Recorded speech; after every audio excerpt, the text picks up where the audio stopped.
Entren en mí fantasmas y hechiceros, caballos, ojuelos de perdices, barcos, sándalo, viento, romances, romanceros, tribus, constelación del miedo. Entren en mis belfos sangrados, en la furia infinita de Dios, en el registro del papiro y en el panel de fibras microópticas, en el zoom que se acerca hasta meter espinas debajo de mi piel, las pezuñas quebradas por el trueno en la arena.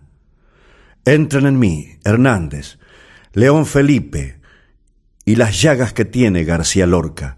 Yo pisoteo la fe, al espantapájaros clavado en la penumbra, a los peces, a la oración del Ebro, al Tajo, herida y maleficio. Entren en mí el trasgo, el sicomoro con su flor morada. Entren en mí, yo, el toro, los espero.